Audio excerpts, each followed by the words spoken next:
اور مذہب کو اپنانا ضروری ہے کہ اگر خدا کے وجود کا انکار کر دیا جائے تو قرآن مجید کی ان آیتوں کا جواب نہیں ہے کسی شخص کو کہ رسول پاک صلی اللہ علیہ وسلم یہ علم کہاں سے لے آئے۔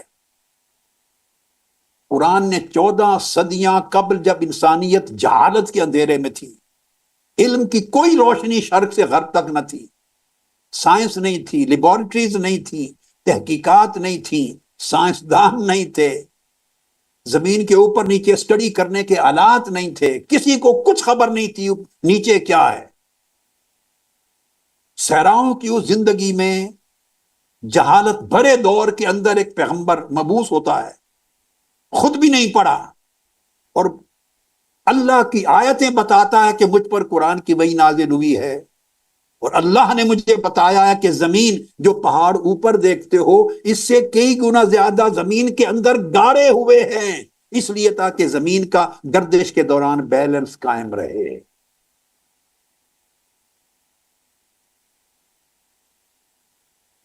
پھر سورہ الانبیاء دیکھا اس نے، الانبیاء کی جو سورت ہے یہ سورت نمبر 21 ہے۔ پھر اس نے ارشاد فرمایا اللہ پاک نے وَجَعَلْنَا فِي الْأَرْضِ رَوَاسِيَ أَن تَمِيدَ بِهِمْ۔ اب میں اس کے دوسرے حصے پر بھی آؤں، اور ہم نے زمین میں مضبوط پہاڑ جما دیے تاکہ ایسا نہ ہو کہ کہیں وہ اپنے مدار میں حرکت کرتے ہوئے لوگوں کو لے کر کانپنے نہ لگے۔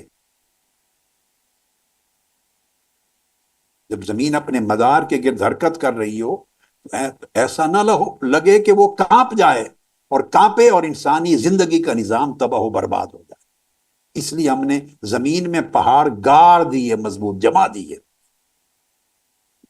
یہ جب ساری آیات اس نے پڑھی تو حیرت زدہ رہ گیا۔ اس کا فوکس جس مقصد کے لیے ڈیوٹی لگائی گئی تھی اس سے ہٹ گیا، وہ کسی اور تلاش میں کھو گیا، اس کو حق کی روشنی نظر آ گئی۔ میرے بیٹوں اور میرے بیٹیوں، جس شخص کا میں ذکر کر رہا ہوں رچرڈ وارلے، اس کو تو حق پانے کے لیے صرف ایک آیت کافی رہی، اس کے لیے حق کو پا لینے کے لیے، اس رب کی نشانیوں کو سمجھ لینے کے لیے، خدا کے وجود اور اس کی قدرت کے آثار کو جان لینے کے لیے اس شخص کو ایک قرآن کی آیت کافی رہی۔ آپ کو حق پانے اور حق پر قائم رہنے کے لیے کتنی آیات کی ضرورت ہے؟ آپ کتنی اللہ کی نشانیاں دیکھ کر حق پر قائم ہوں گے؟ جو حق پر نہ تھے وہ قرآن کی نشانیاں دیکھ کر حق پا گئے، اور ہم حق پر ہیں، حق پر پیدا ہوئے، اور ہم قرآن کی نشانیوں کو دیکھنا نہیں چاہتے، پڑھنا نہیں چاہتے، اس کے لیے وقت صرف نہیں کرنا چاہتے، اور ان لوگوں سے پوچھتے یا ان لوگوں کے گمراہ کن خیالات سے متاثر ہوتے ہیں جو خود گم گشتہ راہ ہیں، خود گم ہو گئے ہیں۔ خود گم ہو جانے والا آپ کو کیا راستہ دکھائے گا؟ میرے بیٹے پلٹ آؤ، ادھر آؤ، میں آپ کو بلا رہا ہوں، ادھر آ جاؤ، حق یہاں ہے اس قرآن میں۔ ایسے ہزار سوال ابھریں گے جن کا علم انسانیت کو آج ہوا ہے، جن کی خبر سائنس کو آج ملی ہے ان 2-3 صدیوں کے اندر، جن کی معلومات انسانوں تک علم کی کتابوں اور تحقیقات کے ذریعے اب پہنچی ہیں، مگر ان کا واضح تذکرہ 1400 سال قبل قرآن اپنے اندر کر چکا ہے۔ میرے اس سوال کا جواب پوچھو ان سے جو آپ کو بہکاتے ہیں اور کہتے ہیں کہ خدا نہیں ہے، خدا کا وجود نہیں ہے، مذہب کو کیوں مانیں، قرآن کو کیوں مانیں، وحی کو کیوں مانیں، پیغمبر کو کیوں مانیں، جو آپ کو ایسی باتیں بتاتے ہیں۔ میرے بیٹے ان سے صرف ایک سوال کرو، میں نے آپ کو 15 20 50 100 نشانیاں دے رہا ہوں، ایک ایک پر، ہر ایک پر ایک ہی سوال کرو، یہ علم قرآن کو کس نے دیا؟ بس جب عالم انسانیت میں کسی کو خبر نہیں تھی 1400 سال پر، میں آپ کو ایک ایک چیز کی تاریخ بتا رہا ہوں کہ کس سال میں یہ علم ریلیو ہوا سائنس کو، کس سن میں اس علم کا پتہ چلا، سائنس نے کس سن میں یہ بات دریافت کی، سائنس نے کس صدی کے کس سال میں یہ بات معلوم کی. میں ہر ایک کی تاریخ بتا رہا ہوں، ہر ایک کی، تاکہ آپ کو تاریخ انسانیت میں پتہ ہو. بھئی سائنس کو یہ علم اب ملا اس سن میں، اس صدی میں، اس وقت میں. تو جب سائنس کو بھی معلوم نہیں تھا اور عالم انسانیت کے کسی طبقے کو سرے سے علم نہیں تھا اور کوئی شخص گمان بھی نہیں کر سکتا تھا، نہ سائنسی آلات تھے، اس وقت وہ حقائق اگر قرآن نے بتا دیے تو قرآن کو کس نے بتائے؟ اللہ کے نبی پر کس نے یہ علم نازل کیا؟ قرآن تو آج کسی نے نہیں بنایا، یہ تو ہم نے وضع نہیں کیا، یہ تو 1400 سال سے بغیر کسی ایک حرف و لفظ کے رد و بدل کے من و ان چلا رہا ہے.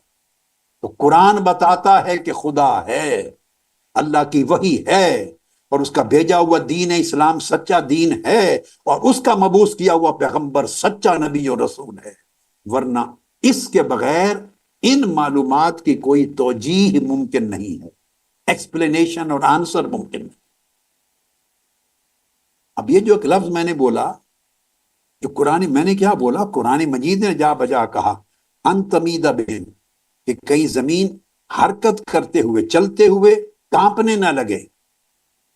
اب سن لیں جو امپورٹنٹ چیز ہے، اگر زمین سٹیٹک ہو، بالکل سیدھی کھڑی ہو جیسے، اس میں کانپنے سے بچانے کے لیے میخوں کی طرح پہاڑوں کو گاڑنے کی کوئی ضرورت ہے؟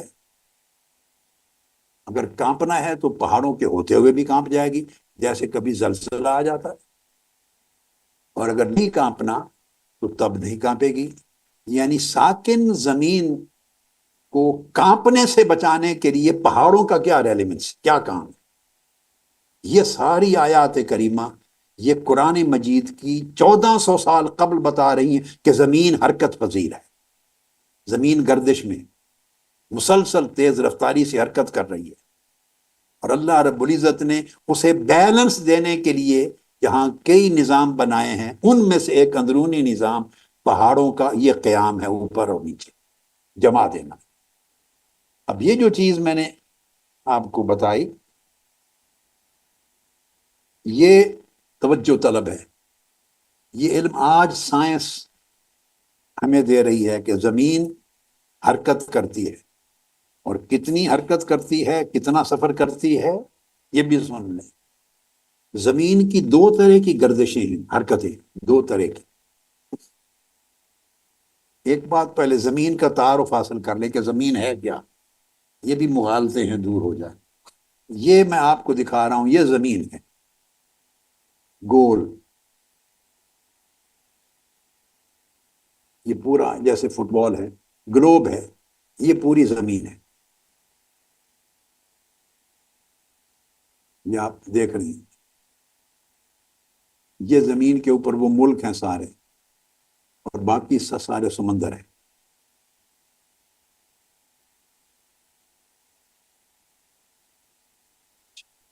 اب زمین اور آسمان کو پہلے سمجھیں. آسمان کیا ہے؟ ایسا نہیں ہے کہ زمین ایک گھر کی طرح جیسے گراؤنڈ فلور ہوتا ہے، فرش ہے ایسے.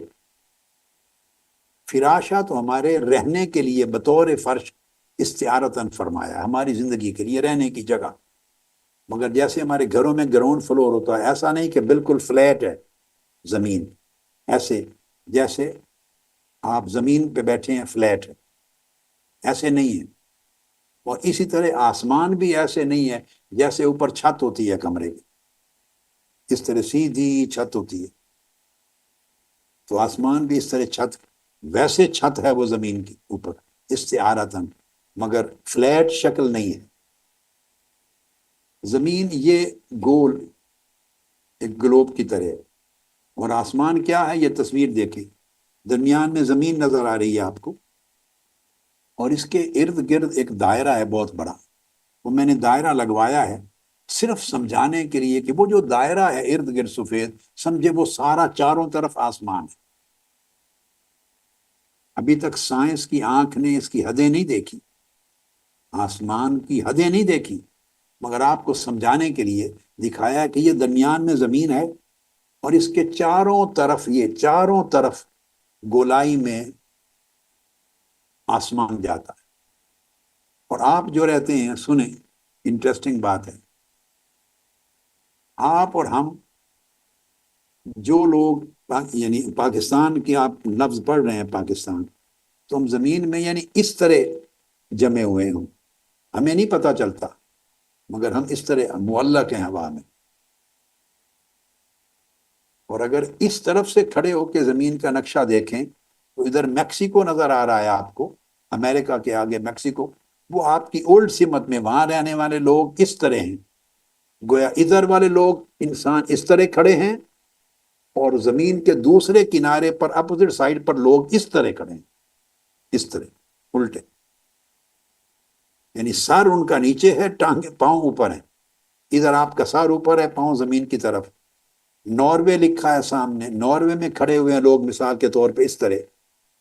اس کے مد مقابل ساؤتھ افریقہ میں اس کی الٹ نیچے لٹکے ہوئے. چونکہ ہر کھڑا ہوا شخص اوپر، ادھر، ادھر، نیچے، سب کے سر سے اوپر چلے جائیں تو آسمانی فضا ہے، سب کے اوپر آسمانی فضا ہے. تو ہر طرف آسمانی فضا ہے، ہر طرف آسمانی آسمان. اس لیے کہتے ہیں زمین کے اوپر آسمان بنایا، کہ جو زمین کے اس طرف ہے اس کے بھی اوپر آسمان ہے سارا، یہ جو اس طرف ہے اس کے اوپر بھی آسمانی فضا ہے، جو زمین کے اس طرف ہے ادھر اس کے اوپر بھی آسمانی فضا ہے، جو اس طرف ہے نیچے ادھر بھی آسمانی فضا ہے. تو اس گلوب کی طرح کائنات بھی پوری ارد گرد گولائی میں ہے، پوری کائنات. تو کوئی زمین کے جس خطے پہ رہتا ہو تو آسمان اس کے اوپر ہے، اس لیے اس کو چھت کہتے ہیں. وہ ہمارے سروں کے اوپر فضائیں ہیں، اور وہ کتنی ہیں اس کا ذکر ابھی آگے آئے گا. اس کا کوئی اندازہ آپ نہیں کر سکتے، وہ کھربوں سالوں سے بھی آگے ہے، اس کا کھربوں سے بھی آگے شمار ہے اس کا، یعنی اتنی مسافت ہے. اب یہ جو زمین ہے یہ گردش کر رہی ہے دو طریقے سے. ایک یہ میں اس کو ہلا رہا ہوں، دیکھیے یہ اس کو کہتے ہیں محوری گردش. اپنے محور پر یہ زمین خود گردش کرتی جاتی ہے اس طرح. یہ جیسے لٹو گھومتا ہے، لٹو، آپ جب لٹو وہ کھیلتے ہیں، اب تو نہیں، پہلے زمانے میں بچے کھیلتے تھے گلیوں میں، تو لٹو کی طرح زمین اپنی جگہ گھوم رہی ہے. ایک یہ اس کی ایک حرکت ہے. اور یہ سنیں، یہ جو حرکت ہے زمین کی جو گھوم رہی ہے، اس کی رفتار سن لیں، اپنی جگہ پہ ہی یہ 1670 کلومیٹر فی گھنٹہ کی رفتار سے گھوم رہی ہے. یہ دیکھیں، 1670 کلومیٹر فی گھنٹہ کی رفتار سے گھوم. میں آپ کو دکھا رہا ہوں یہ گھما کر، سمجھے زمین گھوم رہی ہے، آپ یوں سمجھیں. اور اس وقت بڑا سے بڑا جہاز جو اس وقت ہے دنیا میں، ہوائی جہاز جس پہ آپ سفر کرتے ہیں، اس کی رفتار کوئی 1300 کلومیٹر فی گھنٹہ ہے میکسیمم. ایک جہاز انہوں نے چلایا تھا کئی سال پہلے بہت زیادہ رفتار کے ساتھ، وہ فلائٹ بند کر دی، خطرناک تھی. اب اس وقت دنیا میں جو فلائٹس اویلیبل ہیں، سب سے بڑے جہاز کی رفتار 1300 کلومیٹر کے قریب قریب ہے. تو سب سے بڑے تیز ترین ہوائی جہاز جس رفتار سے سفر کرتے ہیں، زمین اپنے مرکز و محور کے گرد اس سے بھی کئی 100 کلومیٹر زیادہ پر گھنٹہ کی رفتار سے گھوم رہی ہے، ایسے ایسے ایسے ایسے. ایک یہ گردش. قرآن کہتا ہے وَجَعَلْنَا فِي الْأَرْضِ رَوَاسِيَ أَن تَمِيدَ بِهِمْ، کہ گھومتے ہوئے کہیں کانپنے نہ لگے، اس کو مستحکم کیا ہے. اور دوسری گردش ہے زمین کی، سورج کے گرد زمین کا ایک مدار ہے، پورا چکر لگاتی ہے سورج کے گرد، سورج کے گرد، کیونکہ نظام شمسی کا حصہ ہے. تو اس کا بھی ایک مدار ہے، پورا ایک سڑک ہے، سمجھے سفر ہے یہ زمین. تو اس کا جو سفر ہے، زمین اس میں بھی گھومتی رہتی ہے، ہر وقت گھومتی رہتی ہے. اور یہ 365 دنوں میں اپنا وہ ایک مدار مکمل کرتی ہے گردش. تو اس کی رفتار سورج کے گرد زمین کی حرکت کی اور گردش کی رفتار ہے 1,08,000 کلومیٹر فی گھنٹہ. یہ زمین چل رہی، موو کر رہی ہے 1,08,000 کلومیٹر فی گھنٹہ۔ اب آپ اندازہ کر لیں، اس میں 100 ہوائی جہاز ملا لیں، 100 سب سے بڑے، اور ان کی رفتاروں کو ملا لیں، تو زمین اکیلی ان 100 ہوائی جہازوں کی ملٹیپل سپیڈ سے زیادہ تیز رفتاری سے ہر وقت گھوم رہی ہے۔ تو ادھر بھی گھوم رہی ہے، اس طرح بھی گھوم رہی ہے، اور ایسے بھی گھوم رہی ہے اندر، بیک وقت 2 گردشیں ہیں زمین کی۔ اب یہ معلومات تو انسان کو اب ملی، آج سے 100 200 سال پہلے، 300 سال پہلے معلومات کا آغاز ہوا، اب جا کے اویئرنیس کمپلیٹ آئی۔ سوال یہ ہے کہ یہ قرآن جو 1400 سال پہلے صحرا میں بسنے والے عرب بدوؤں میں نازل ہوا، جس میں سائنس اور علم اور پڑھنے لکھنے کا کوئی تصور نہیں تھا، اس وقت یہ قرآن نے کیسے بتایا کہ اس سے توازن قائم کیا ہے تاکہ زمین حرکت کرتے ہوئے کانپنے نہ لگے، بیلنس رہے؟ کوئی جواب، آپ 100 بار بھی پوچھیں گے زبانیں بند ہو جائیں گی، کسی کے پاس کوئی جواب نہیں سوائے اللہ کے۔ یہ اللہ کی ذات ہے جس نے وہی بھیجی اور یہ علم حضور علیہ السلام پر نازل فرمایا۔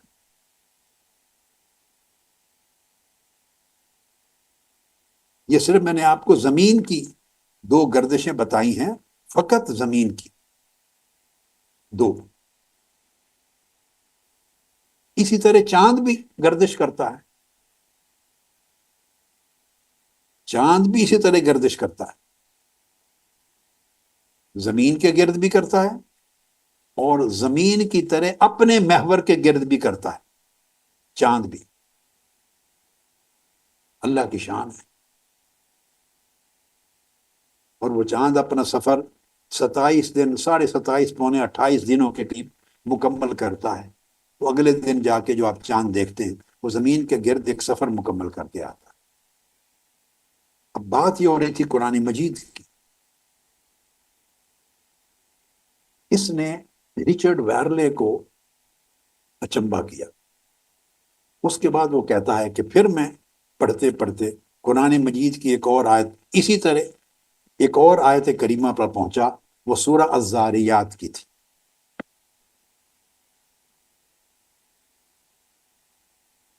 سورہ الذاریات کو کھولیے، 51 نمبر سورت ہے، 51۔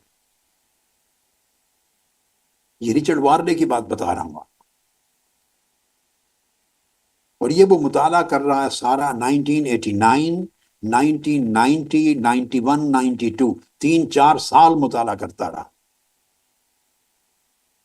89 سے لے کر 1990، 91، 92، 3-4 سال وہ قرآن کا مطالعہ کرتا رہا، بار بار غور و فکر اور تدبر کرتا رہا۔ عزیزان محترم، میرے بیٹے بیٹیوں، جن کو حق کی تلاش ہوتی ہے، سب سے پہلے وہ اصل صحیح جگہ جاتے ہیں جہاں سے حق ملتا ہے، اور پھر اس میں غور و فکر کرتے ہیں، تدبر کرتے ہیں، تفکر کرتے ہیں، اور سال ہا سال غور و فکر کرتے ہیں، پھر پردہ اٹھ جاتا ہے، حق کی روشنی مل جاتی ہے۔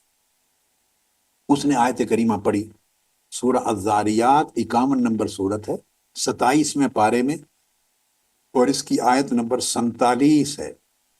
اس نے پڑھا وَالسَّمَاءَ بَنَيْنَاهَا بِأَيْدٍ وَإِنَّا لَمُوسِعُونَ۔ سبحان اللہ، اللہ اکبر۔ فرمایا وَالسَّمَاءَ بَنَيْنَاهَا بِأَيْدٍ وَإِنَّا لَمُوسِعُونَ۔ میں پھر پڑھ رہا ہوں، وَالسَّمَاءَ بَنَيْنَاهَا بِأَيْدٍ وَإِنَّا لَمُوسِعُونَ۔ اس آیت کو بار بار پڑھیں، ترجمہ کرتا ہوں۔ فرمایا اور ساری آسمانی کائنات کو، جو میں نے سمجھایا کہ زمین کے ارد گرد کھربوں کھربوں کھربوں میلوں کی مسافتوں پر، جس کا شمار ابھی میں اندازہ بتاؤں گا آگے چل کر، اسی آیت کے تحت آئے گا وہ مضمون، شمار نہیں کیا جا سکتا۔ فرمایا ہم نے ساری آسمانی کائنات کو، ہم نے ایک قوت توانائی کے ذریعے پیدا کیا۔ یہ رچرڈ وارلے دوسری آیت پڑھ رہا ہے قرآن مجید کی، وہ کہتا ہے میں جب اس آیت کریمہ پر پہنچا کہ ہم نے ساری آسمانی کائنات کو، یونیورس کو، ایک توانائی کے ذریعے پیدا کیا، بِأَيْدٍ، ایک بڑی قوت، ایک بڑی توانائی کے ذریعے پیدا کیا. وَإِنَّا لَمُوسِعُونَ، اور پھر ہم یقیناً اس کائنات کو وسعت اور پھیلاؤ دیتے جا رہے ہیں. ہم اس کائنات کو مسلسل پھیلاتے چلے جا رہے ہیں، ایکسپینڈ کرتے چلے جا رہے ہیں. اینڈ وی بلڈ، پڑھیں انگلش کا سامنے دوبارہ، and we build the celestial units، پوری اس کائنات کو، یونیورس کو ہم نے توانائی کے ذریعے پیدا کیا. and we are continuously expanding it. وَإِنَّا لَمُوسِعُونَ، اور ہم مسلسل اس کو ایکسپینڈ کرتے چلے جا رہے ہیں، اس میں ایکسپینشن، توسیع کرتے چلے جا رہے ہیں، کائنات کو پھیلاتے چلے جا رہے ہیں. وہ شخص سر پکڑ کے کھڑا ہو گیا، چکرا گیا. اس نے کہا وہ بات تو جیالوجی کی تھی، اب یہ بات ایسٹرو فزکس کی آ گئی، اب یہ بات کوسمولوجی کی آ گئی، اب یہ بات کائنات کی کریشن کی آ گئی. اس نے سوچا سر پکڑ کے اس نے کہا کہ یہ اتنا دقیق علم ہے ایسٹرو فزکس کا، کہ یہ علم انسانیت کو اور سائنسدانوں کو ابھی پچھلی صدی میں 1965 میں جا کے کنفرم ہوا ہے. بولیے 1965 میں جا کے یہ علم کنفرم ہوا ہے. یعنی آج 2025 ہے، 24 تو 65، بولیے 35 سال اور 20، 55 اور 4 59. اس نے کہا یہ وہ علم ہے، میں آج کی بات بتا رہا ہوں. 59 جب وہ پڑھ رہا تھا اس کو، یہ بات ہے 1990 کی. اس وقت 65 75 85 25 سال ہوئے تھے، صرف 25 سال اس نالج کو کنفرم ہوئے سائنسی تحقیقات میں. 25 سال. اس نے کہا یہ اب پتا چلا ہے 25 سال قبل. میں اس کی تحقیق کی سائنسی ہسٹری بھی بتاتا ہوں آپ، مگر کنفرم ہوا یہ نالج اب.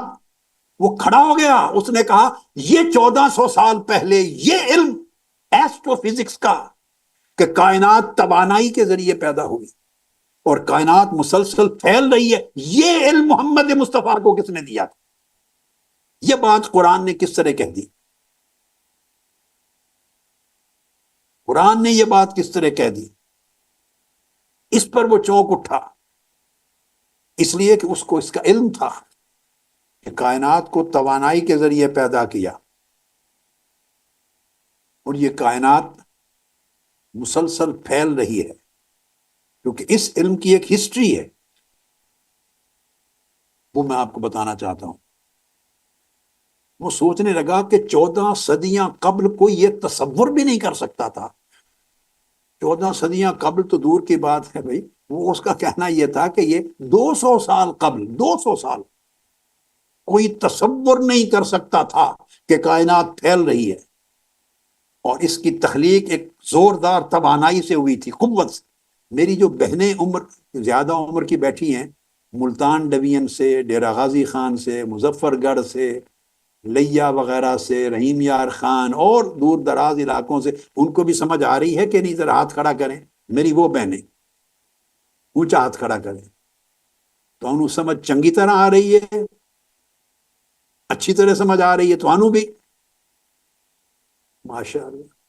اس طرح لگتا ہے کہ ساری نیوٹن بنتے جاؤ گی گھر انشاءاللہ، نیوٹن یا آئنسٹائن بنتے جائے گی، کوئی نیوٹن بنتے جائے گی، کوئی کچھ. سمجھ آ رہی ہیں ساری ہیں ماشاء. مشکل تو نہیں نا؟ سبحان. میں دیکھ رہا ہوں، میں آپ کے مسکراتے چہرے اپنی عمر رسیدہ بہنوں کے دیکھ رہا ہوں. اللہ اکبر. یہ قرآن کی برکت ہے، ورنہ بڑا روکھا سا موضوع تھا، ٹیکنیکل، الجھا ہوا، مشکل سائنسی موضوع. یہ عام کس طرح سمجھ میں آنا تھا؟ اس میں میرا کوئی کمال نہیں، یہ قرآن مجید کی برکت ہے، اللہ کا فضل ہے. آپ جو برتن لے کے آئی ہیں ستھرا اور صدق کی نیت، اس کے ذریعے مشکل سے مشکل مضامین اللہ نے آپ کے لیے آسان کر دی. اب تاریخ سنیے. یہ جو قرآن مجید نے کہا کہ کائنات پھیل رہی ہے، اس طرح پھیل رہی ہے، بڑھتی جا رہی ہے، بڑی ہوتی جا رہی ہے، اور توانائی سے پیدا کیا تھا. یہ پھیلتی ہوئی کہانی، یہ ریڈ دیکھ رہے ہیں نا کلر، آپ یوں سمجھیں کہ اس شکل میں تھی یا اس سے بھی بہت چھوٹی. اس کو کوزمک ایگ کہتے ہیں، زیرو سنگولیرٹی کہتے ہیں، زیرو والیوم سنگولیرٹی. بالکل اتنی عدم کی طرح وہاں سے تھی، اور پھٹتی پھٹتی اب پھیلتی پھیلتی ابھی آخری جو غبارہ دیکھ رہے ہیں پھیل پھیل کے یہاں تک پہنچی۔ کائنات کی سائنس کی تحقیق کے مطابق، ویسے اللہ عالم بالصواب، اب تک 14.25 ارب سال اس کی عمر ہو چکی ہے۔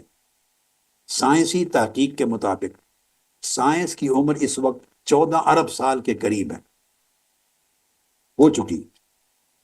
اور سائنس کا یہ خیال ہے، تحقیق ہے، کہ مزید 65 ارب سال اس کائنات نے اور زندہ رہنا۔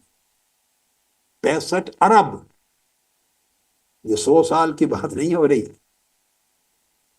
100 سال ہے، پھر 1000 سال ہے، پھر لاکھ سال ہے، پھر کروڑ سال ہے، اور کروڑ 100 بار ہو، کروڑ کو 100 سے ضرب دیں تو ارب بنتا ایک۔ 100 کروڑ سال ہوں تو ارب بنتا ہے۔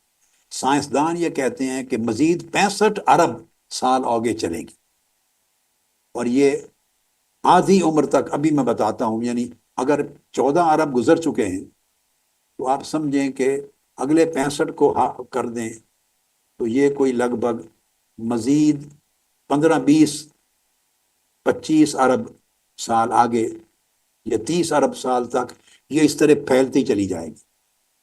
آپ سوچیں گے تو اس کے بعد کیا ہوگا، وہ بھی قرآن مجید میں آیا، اس پر بھی آ جاتا ہے۔ ابھی یہ مزید 25 30 ارب سال یا 20 25 ارب سال، 14 ارب پہلے اور 25 ارب تقریباً گیس کر رہا ہوں، آگے پھیلتی رہے گی۔ اب یہ جو علم ہے قرآن مجید نے جس کو بیان کیا 1400 سال قبل، اور سائنس جو اس وقت علم تخلیقیات اور علم فلکیات، کاسمولوجی اور ایسٹرونومی اور فلکی طبیعیات، ایسٹرو فزکس، اس کے ماہرین نے جو بات کی اس کی تاریخ کو سمجھ لیں۔ وہ بیان کرتے ہیں کہ آپ نے نیوٹن کا نام سنا ہوگا، برطانوی سائنسدان تھا، اور سائنس کی تاریخ کا بہت بڑا قداور نام، بہت بڑا نام۔ 1687 میں،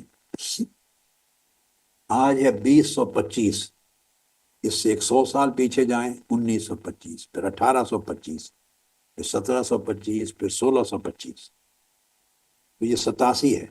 آپ سمجھیں کوئی تقریباً 450 سال، 350 سال پہلے، آج سے 350 سال قبل، نامور برطانوی سائنسدان تھا نیوٹن، جس نے سائنس کی دنیا میں ایک انقلاب برپا کیا۔ انقلاب، آج تک اس کے دیے ہوئے کئی سائنٹیفک لاز بچے بچیاں اسکولوں میں، کالجوں میں، دنیا میں پڑھتے ہیں، یونیورسٹیز تک۔ اس نیوٹن نے یہ تصور دیا تھا لا آف گریوٹی کا، گریویٹیشنل فورس کا، جس کو کشش ثقل کہتے ہیں۔ اس نے ایجاد کیا یہ تصور کائنات کے اندر نظام۔ مگر جو بات سمجھنے والی ہے، اس نیوٹن نے 1687، آج سے 350 سال قبل، اس نے بھی تحقیق کر کے یہ کہا کہ یہ کائنات جامد ہے، سٹیٹک ہے، یعنی جم کے کھڑی ہوئی ہے، اس میں کوئی حرکت نہیں ہے۔ اب میں بتانا چاہتا ہوں کہ سائنس کے علم کی پوزیشن کیا تھی۔ نیوٹن کے زمانے تک خود نیوٹن کو اس بات کا یقین تھا کہ کائنات میں حرکت نہیں ہے، یہ جمی ہوئی ہے، جامد ہے کائنات۔ تو سائنس کا علم یہاں پر ہے، کھڑا ہے، اور یہ غیر متغیر ہے، اس میں کوئی تبدیلی آگے نہیں آ رہی۔ یہ علم چلتا رہا، پھر 1915 آ گیا، یہ پچھلی صدی، جس میں سے آپ سارے آئے ہیں آگے۔ موسٹلی چھوٹے بچے جو 24 سال سے کم عمر کے ہیں، انہیں چھوڑ لے تو باقی تو موسٹلی پچھلی 20ویں صدی سے آئے ہیں نا میرے ساتھ۔ 1915 جو پچھلی صدی تھی، اس میں آئنسٹائن نامی ایک سائنسدان پیدا ہوا، البرٹ آئنسٹائن۔ اس نے ایک نظریہ اضافیت دیا، جنرل تھیوری آف ریلیٹیوٹی۔ اس نے پہلی بار نیوٹن کے دیے ہوئے تصور کو رد کیا، ریجیکٹ کیا۔ اس نے کہا کائنات جامد نہیں ہے، یعنی سٹیٹک، جم کے کھڑی ہوئی نہیں ہے، کائنات میں حرکت ہو رہی ہے۔ اس نے پہلی بار جمود کائنات کے تصور کو رد کیا اور کائنات کو متحرک قرار دیا کہ اس میں موشن ہے، حرکت ہو رہی ہے۔ کائنات پوری، اس میں زمین بھی شامل ہے، سورج بھی شامل ہے، چاند تو ایک چھوٹا سا اس کا ہے حصہ. تو ساری کہکشائیں، آگے میں تذکرہ کروں گا کہ ساری کائنات میں حرکت ہو رہی ہے، جامد نہیں بلکہ متحرک ہے، موونگ ہے. یونیورس، کائنات موو کرے. یہ نیوٹن کے بعد اس کے تصور کو پہلی بار رد کیا آئنسٹائن نے. مگر کائنات پھیل رہی ہے، پھیلنے کا تصور آئنسٹائن کو بھی نہیں تھا. عزیزان محترم، اس بات کو ذہن میں رجسٹر کر لیں. میں آپ کو پختگی کے ساتھ سمجھا رہا ہوں. پھر کمپیئر کریں قرآن کی عظمت و حقانیت کے ساتھ، پھر قرآنی آیات کے ساتھ اس کا موازنہ کریں، پھر تاجدار کائنات کی نبوت اور رسالت کی صداقت کے ساتھ موازنہ کریں، پھر اللہ کی وحی اور اس کی عظمت کے ساتھ موازنہ.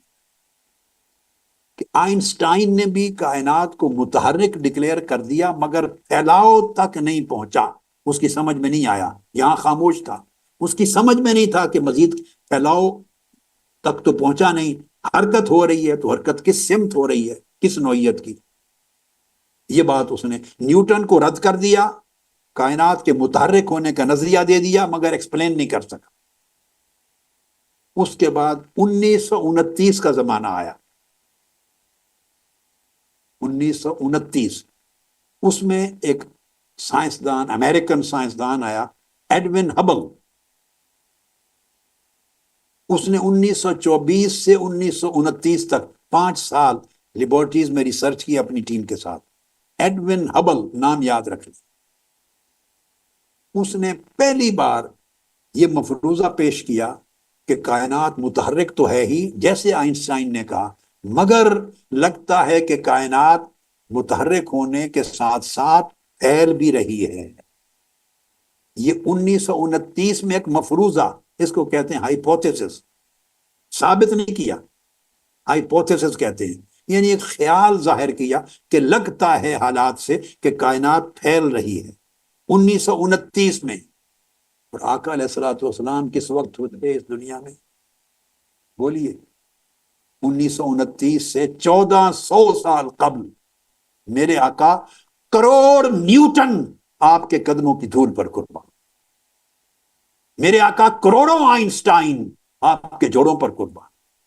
کروڑوں ایڈون ہبل آپ کے مقدس جوڑوں کی تہ سے اٹھنے والی گرد کے ذروں پر قربان.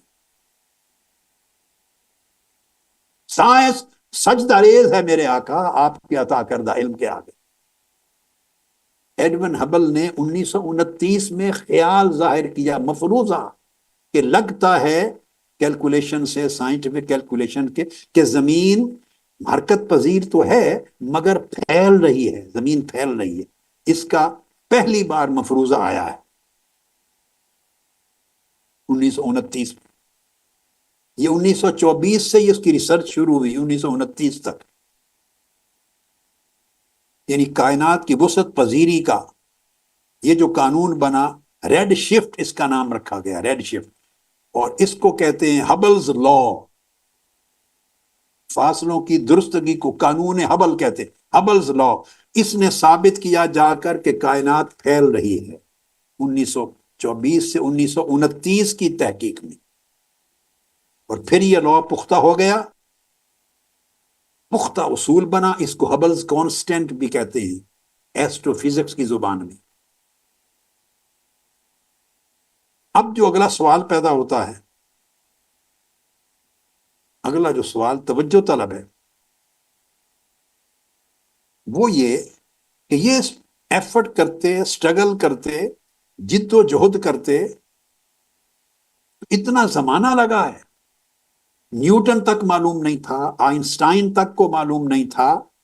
پھر یہ جو میں نے آپ کو بتایا ایڈون ہبل، اسی کے ساتھ رشیا کا ایک سائنسدان ہے، روسی اور میتھمیٹیشین، ریاضی دان اور سائنسدان، الیگزینڈر فرائیڈ مین. الیگزینڈر فرائیڈ مین. ادھر امریکہ میں تحقیق ہو رہی ہے، امریکہ میں، ادھر رشیا میں تحقیق ہو رہی ہے ایک ہی زمانے میں. 1922 میں اس نے بھی رشیا میں بھی تحقیق کر کے مفروضہ ظاہر کیا کہ خیال ہے کہ کائنات پھیل رہی ہے. ادھر امریکہ میں 1924 1929 میں، ادھر رشیا میں 1922 میں، کہ لگتا ہے کہ کائنات پھیل رہی ہے. جب یہ نظریہ پیش ہوا تو 1929 میں ایڈون ہبل نے اس کو اور اسٹیبلش کر دیا. اب آگے چلیے، اسٹیبلش کر کے پھر دو سائنسدان آئے 1965 میں. 1965، اب یہ کل کی بات ہے جب آپ میں سے بیشتر لوگ پیدا ہو چکے تھے. 1965 میں دو امریکہ کے سائنسدان آئے، ایک کا نام تھا ایرنو پینزیاز اور دوسرے کا نام تھا رابرٹ ولسن. ایرنو پینزیاز اور رابرٹ ولسن، ان دو سائنسدانوں نے نیو جرسی میں، امریکہ کی اسٹیٹ نیو یارک کے قریب نیو جرسی میں لیبارٹری قائم کر کے اس قانون کو اسٹیبلش کر کے مسلمہ اصول بنا دیا کہ کائنات پھیل رہی ہے. 1965 میں یہ قانون مسلم ہوا، تحقیق اپنے انجام پر پہنچی اور اسٹیبلش ہو گیا کہ یہ کائنات پھیل رہی ہے. اس کے نتیجے میں ان دونوں سائنسدانوں کو 1978 میں نوبل پرائز ملا. یہ بہت بڑی سائنسی تحقیق کی تھی. اب 1978 میں نوبل پرائز ملتا ہے اس امر پر کہ انہوں نے ثابت کر دیا ہے، مسلم اصول قائم کر دیا ہے کہ کائنات پھیلتی جا رہی ہے. اور 1965 میں اسٹیبلش ہوا کائنات کا پھیلاؤ، اور مفروضہ اور خیال ظاہر ہوا 1924، 25 اور 29 میں رشیا اور امریکہ کے سائنسدانوں نے کہ کائنات پھیل رہی ہے. اب میرا سوال ہے ان بیٹوں اور بیٹیوں سے، پوچھئے ان لوگوں سے جو یہ مغالطہ پیدا کر رہے ہیں کہ خدا ہے تو کہاں ہے؟ خدا یہاں ہے، خدا یہاں ہے قرآن میں. وہ پوچھتے ہیں خدا کا پتہ کیا ہے؟ خدا وہ ہستی ہے کہ جو علم آج 1965 میں جا کر ایڈون ہبل اور پینزیاز اور ولسن اور پینزیاز کو آج ملا ہے. 50 سال پہلے، 50-60 سال پہلے وہ علم تاجدار کائنات نے 1400 سال پہلے انسانیت کو قرآن مجید کی صورت میں عطا کر دیا تھا. یہ قرآن،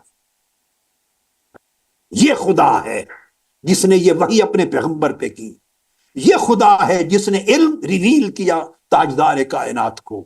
یہ خدا ہے جس نے کہا وَالسَّمَاءَ بَنَيْنَاهَا بِأَيْدٍ وَإِنَّا لَمُوسِعُونَ، اس کائنات کو ہم نے ایک طاقتور توانائی کے ساتھ پیدا کیا، اور جب سے پیدا کیا وَإِنَّا لَمُوسِعُونَ، تب سے ہم اس کائنات کو پھیلاتے جا رہے ہیں.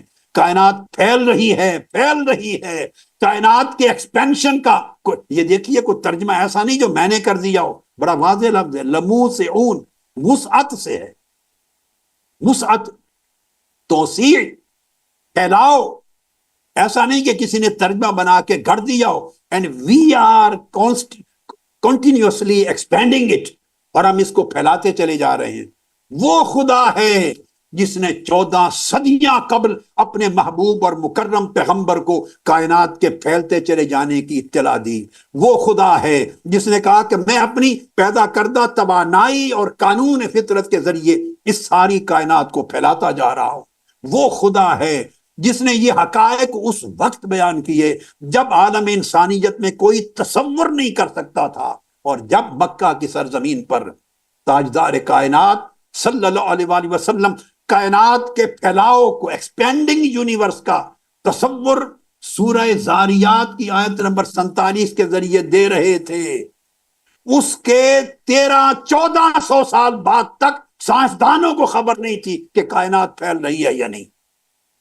جب میرے آقا نے وہاں سے آواز بلند کی، لوگوں یہ کائنات اللہ نے ایک توانائی کے ذریعے پیدا کی اور یہ مسلسل پھیل رہی ہے. ارے نیوٹن تک کہتا تھا کہ کائنات میں حرکت ہی نہیں ہے،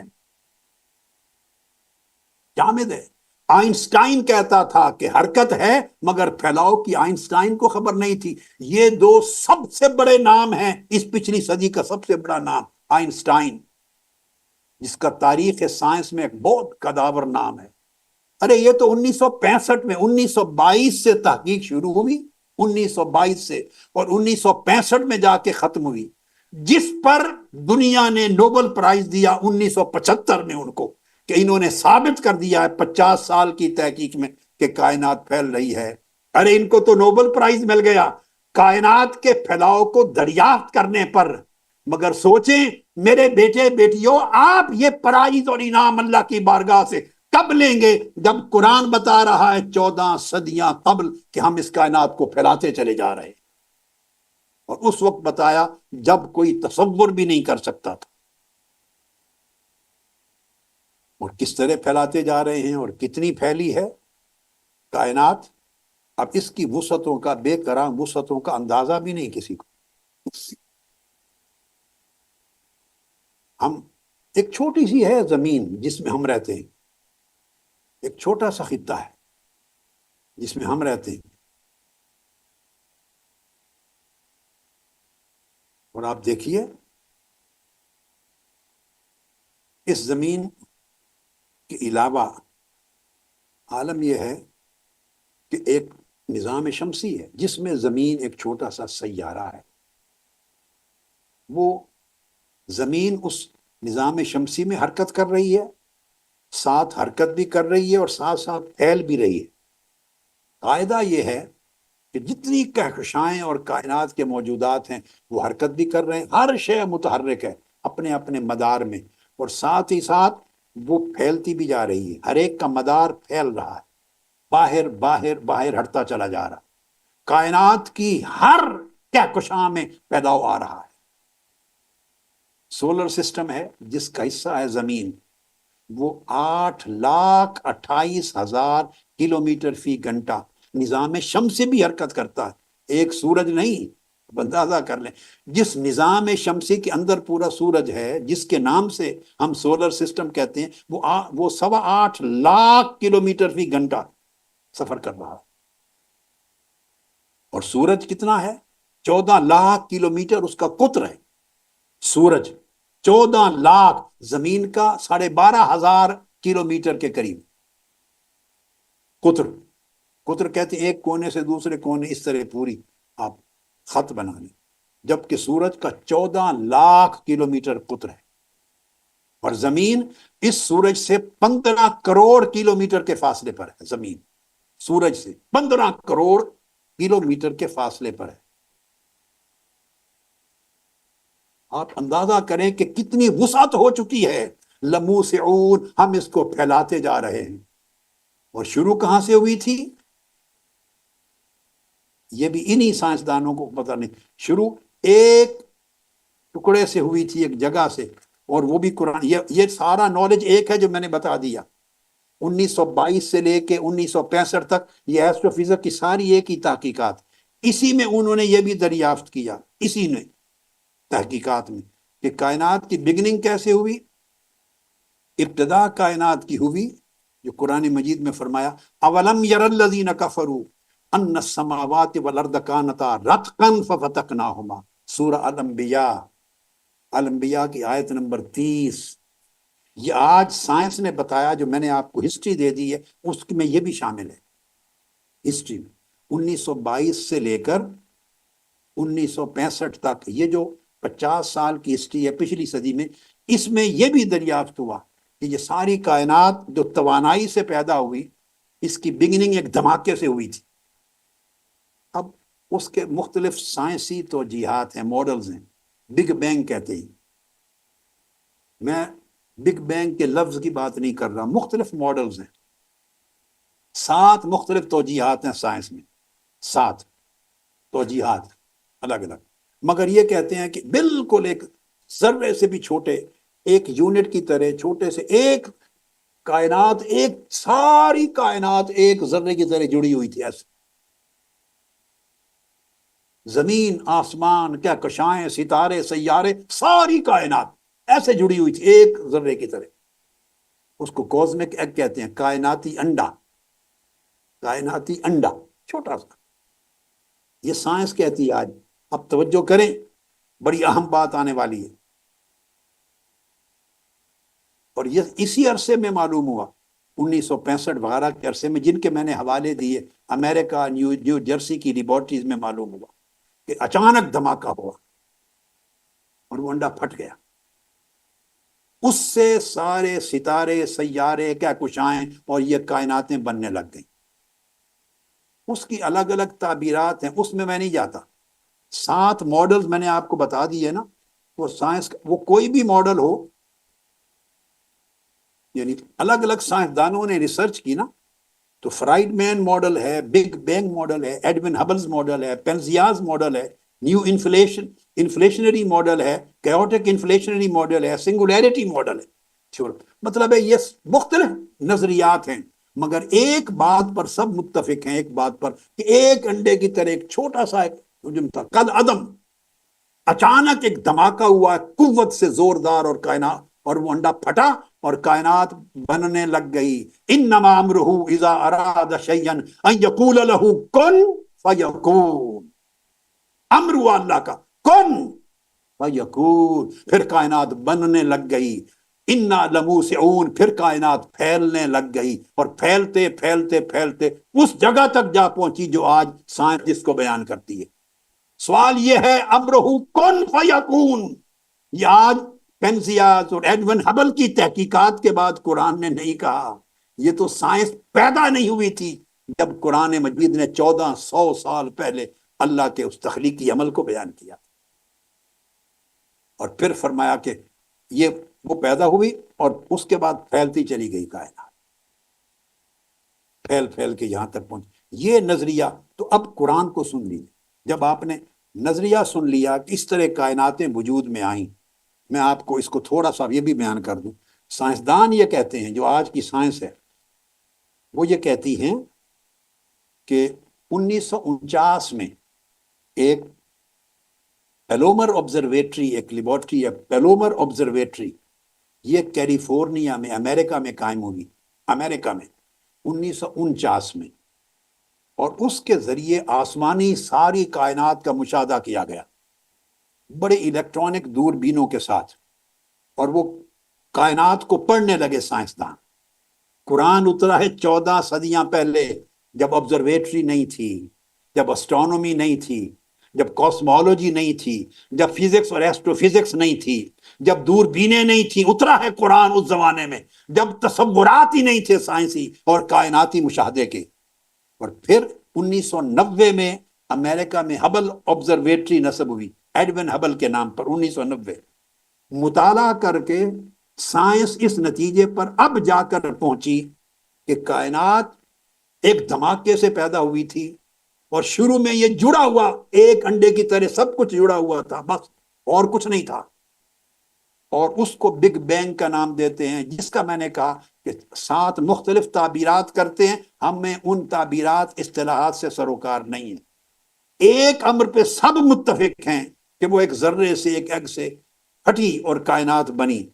اور اس کو جب پھیلنے لگی تو سائنسدان کہتے ہیں، اور سائنس، کہ جب 1 ارب سال گزرا، 1 ارب سال، تو اس کے بعد یہ نظام شمسی وجود میں آیا، جس میں سورج، چاند، ستارے ہمارے اور زمین ہے، وہ وجود میں آیا. پھر یہ بڑھتی چلی گئی. پھر 1989 میں ناسا، امریکہ کا ایک ادارہ ہے خلائی مطالعے کا، خلائی ناسا، اس نے خصوصی سیٹلائٹ بھیجا. اب اس سیٹلائٹ کی بات کہنے سے پہلے میں بتا دوں، سیٹلائٹ بھیجا اور وہ اس کے ذریعے سٹڈی کی گئی کائنات کے بالائی دور دور کے حصوں کی. اس کو کہتے ہیں cosmic back ground explorer. Cosmic back ground explorer یعنی کائنات کے جو بالائی خلائی کائناتیں ہیں ان کو ایکسپلور کرنے والا، تحقیق کرنے والا، کریدنے والا، ان کی تہ تک پہنچنے والا کہ کیا کیا ہے کائنات میں آگے. وہ انہوں نے شروع کیا، اور جب شروع کیا مطالعہ تو اس کی تصویریں بنائیں، اور تصویریں نیچے لیبارٹری کو بھیجتے گئے. اور ان تصویروں سے پتہ چلا کہ جب کائنات کے آخری بالائی حصوں کی طرف جاتے ہیں تو بہت بیرونی حصوں میں جا کے لہریں ہیں آج تک. اس تخلیق امر کن فیکون کی لہریں ہیں، اس کو بولتے ہیں ویوز اینڈ ریپلز، لہردار سطحیں، ایسی سطحیں جن میں ابھی بھی لہریں چل رہی ہیں. پتہ چلتا ہے کہ قوت، کوئی قوت ابھی بھی ان کو حرکت دے کے پھیلا رہی ہے، قوت، لہریں. جب آپ یہاں تک پہنچے، یہاں روک کر میں آپ کو اب قرآن مجید کی آیت بتا دوں. یہاں رکیں اور پلٹ جائیں 1400 سال قبل. میرے آقا علیہ الصلوۃ والسلام مکہ کی سرزمین پر، مکہ کی سرزمین پر ہجرت مدینہ سے پہلے یہ آیت مکہ میں اتری ہے سورت. خطاب کر رہے ہیں بدوؤں کو، مشرکوں کو، کافروں کو، قریش کو، اس انسانیت کو جس میں علم نام کو اور شعور نام کی کوئی شے نہیں. مجھ پہ وہی اتری ہے 1400 سال قبل. کیا اتری ہے؟ مجھے میرے اللہ نے بتایا ہے. لوگ پوچھتے ہیں اے محمد صلی اللہ علیہ وسلم کیا بتایا ہے؟ آقا علیہ السلام فرماتے میرے اللہ نے جبرائیل امین کے ذریعے یہ پیغام بھیجا ہے، خبر بھیجی ہے، اطلاع بھیجی ہے کائنات کے بارے میں کہ کائنات کس طرح پیدا ہوئی. یہ قرآن کہہ رہا ہے. آیت نمبر 30 سورہ انبیاء. میرے اللہ نے بھیجا ہے اولم یر الذین کفروا ان السماوات والارض کانتا رتقا ففتقناہما. اور کیا کافر لوگ، خدا کے وجود کا انکار کرنے والے، اللہ کی ہستی کا انکار کرنے والے، اللہ کے شریک ٹھہرانے والے، انہوں نے یہ نہیں دیکھا کہ ساری آسمانی کائنات، ان السماوات والارض، ساری آسمانی کائنات اور زمین، یہ سب کچھ ایک اکائی کی شکل میں شروع میں جڑے ہوئے تھے، ایک اکائی تھی. یہ مکہ میں میرے تاجدار، میرے آقا خاتم النبیین فرما رہے ہیں کہ کیا انہوں نے نہیں دیکھا کہ شروع میں ساری کائناتیں ایک ایگ کی طرح اس طرح جڑے ہوئے تھے، کانتا رتقن، اس طرح جڑے ہوئے تھے اکائی کی شکل میں. پھر ففتقناہما، ہم نے اپنی قوت کے ساتھ ان کو پھوڑ دیا. آج سائنس 1922 سے لے کر 1965 کے زمانے تک، اور جو میں نے آپ کو لیبارٹریز بتائی ہیں یہ 1990 کی لیبارٹریز ہیں جس میں ریسرچ ہوئی ہے. 1999 1990 امریکہ کی لیبارٹریز ناسا کے ذریعے، کاسمک بیک گراؤنڈ ایکسپلورر کے ذریعے بتاتی ہیں کہ وہ ایک ایگ جو پھٹا اور کائنات بڑھتی چلی گئی. اللہ نے فرمایا ففتقناہما، ہم نے پھاڑ کر انہیں جدا جدا کر دیا.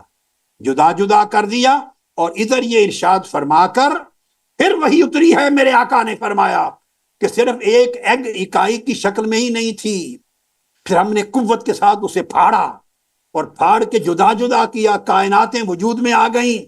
پھر میرے آقا نے فرمایا میرے رب نے پیغام بھیجا ہے، ہم نے توانائی سے اس کو پیدا کیا تھا اور اسی توانائی سے اس کو پھیلاتے جا رہے ہیں. وَإِنَّا لَمُوسِعُونَ، پھیلاتے جا رہے ہیں.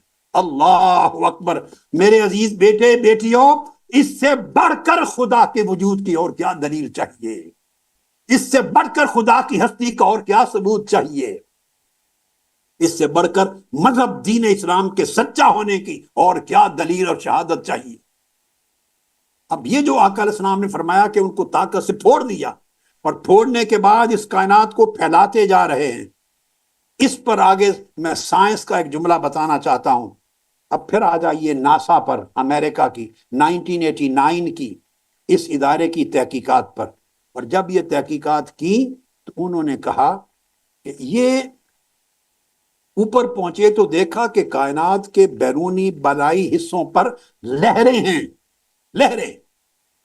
جن سائنسدانوں نے اس کا مشاہدہ کیا ان میں ایک بیلجیم 1927 کی بیلجیم کی بھی تھی، ایک لیبارٹری بیلجیم کی، اس نے بھی بگ بینگ پر ریسرچ کی تھی. یہ ایک ہی زمانہ ہے، رشیا میں، بیلجیم میں، یورپ میں، امریکہ میں، ایک ہی وقت میں یہ علم معلوم ہوا ان کو، بگ بینگ کا پیا. اور 1965 میں جب یہ مسلم ہو گئی، انہوں نے کہا کہ اوپر کی جگہ پر بیک گراؤنڈ ریڈیشن معلوم ہوئی ہیں، ریڈیشنز ہیں، اور یہ وہ ریڈیشن باقیات ہیں بگ بینگ، اس دھماکے کی جس کے ذریعے کائنات پیدا ہوئی تھی. آج تک اس کے اثرات ہیں. ان لہروں کو، ویوز کو دیکھ کر ایک امریکن سائنسدان تھا، امریکن سائنسدان، اس کا نام ہے جوئل پرائماک.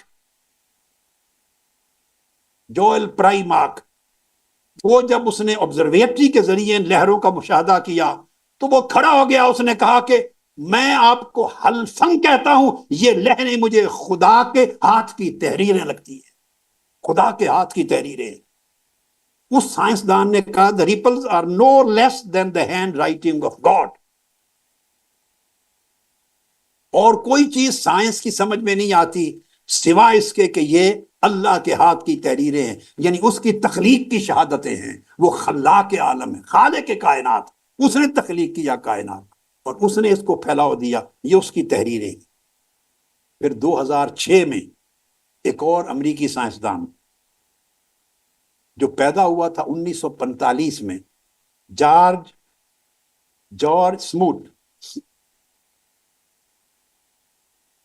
سموٹ نام سن لیں، امریکی سائنسدان جارج سموٹ 1945 میں پیدا ہوتا ہے۔ اس نے 2006 میں فزکس میں نوبل پرائز حاصل کیا، اس تحقیق پر نوبل پرائز 2006 میں۔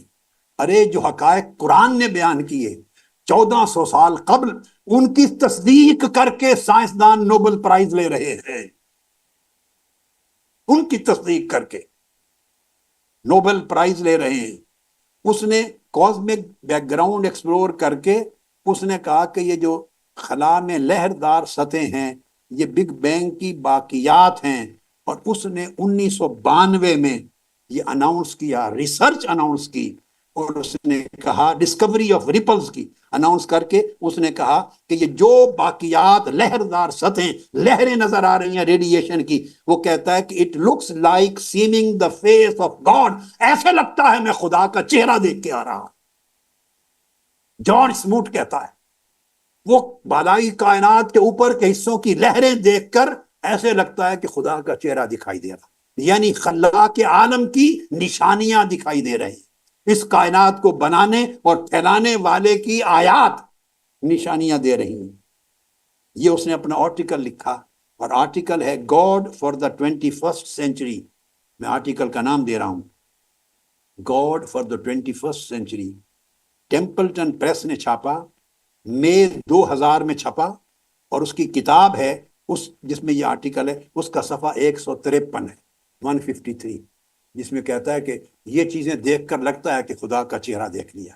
ارے سائنس کے کچھ لوگ جو اس حقیقت تک پہنچے وہ ایسے لگتے ہیں جیسے اس کے وجود اور اس کی نشانیوں پر ایمان لے آئیں۔ اس لیے ایک سائنسدان نے کتاب لکھی why science does not disprove God, science خدا کے وجود کا انکار کیوں نہیں کرتی، اس پر کتاب لکھی ایک اور سائنسدان نے، بوسٹن یونیورسٹی میں چھپی، اور واشنگٹن پوسٹ میں اس کا آرٹیکل چھپا، واشنگٹن پوسٹ میں اپریل 11 2014 میں، اپریل 11 2014 میں، امریکہ کے واشنگٹن پوسٹ میں، اس نام سے کہ سائنس اللہ کے وجود کا انکار کیوں نہیں کرتی۔ یہ جب چیز آپ ساری سمجھ گئے تو اس کے بعد یہ تو ہے سائنس کا بیان کہ کائنات پھیل رہی ہے۔ اب میں آپ کو اس سے عجیب تر آخری حصے کی طرف لا رہا ہوں، اور بڑی عجیب چیز، میں چاہتا ہوں یہ مضمون آج ختم کر دوں، کل اگلا مضمون شروع ہوگا، کہ یہ کائنات پھیلتے پھیلتے اربوں کھربوں کائناتوں پر محیط ہو گئی، اتنی پھیلی ہے یہ کائنات کہ اس میں اربوں کھربوں کے عدد میں کائناتیں وجود میں آ گئیں۔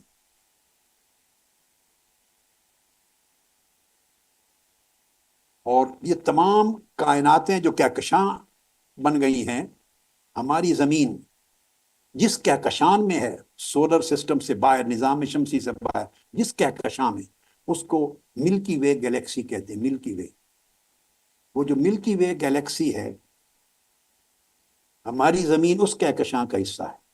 اس ملکی وے گلیکسی کا جو مرکز ہے، مرکز، اس سے ہم 26,000 نوری سال دور فاصلے پر ہے زمین۔